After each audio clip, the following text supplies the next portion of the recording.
I'm Pam Seidel at Bathurst and Front, overlooking GO Transit's busiest rail corridor, the Lakeshore East-West line. Now, you can't see them, but in the tracks below me are switches. They are critical to the safe operation of the trains, and when one breaks down, that can wreak havoc on the system, and that's what happened this morning west of Oshawa. Now, eventually, crews did manage a temporary fix, but there are still delays. There have been delays all day on the Lakeshore East line. It all led to some very frustrated commuters, including our colleague Amar Sodi, who takes the GO train in from Oshawa every morning.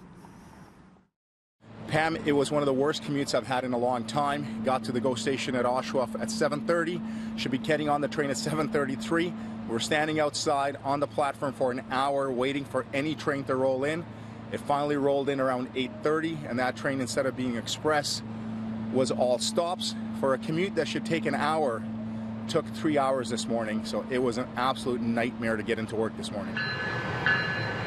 It seems like the first snowfall of the year, it's always delayed. It is very inconvenient. Calling people, oh, I got to get to work on time, I'm late already, I'm trying to get there at the train, so really, yeah, it was an eye-opener. Thousands of GO riders felt that annoyance this morning of being stuck waiting on a cold, empty platform with no train in sight.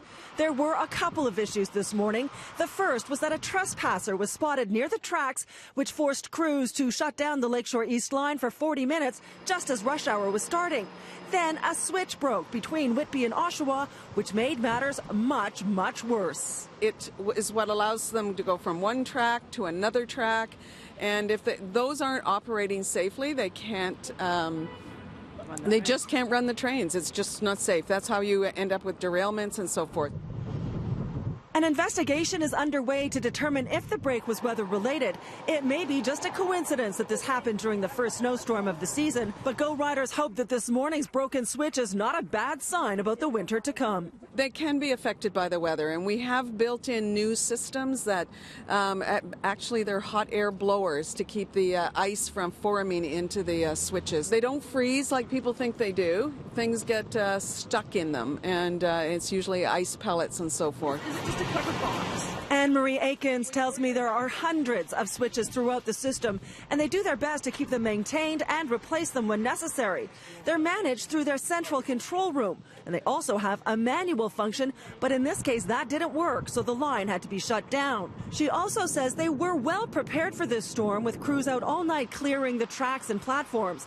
Aikens encourages everyone affected by this morning's delay to take advantage of GO Transit's service guarantee. They absolutely get refunded. We have, if you're 15 minutes delayed or more, and it's our fault, which this was our fault, you're entitled to a refund.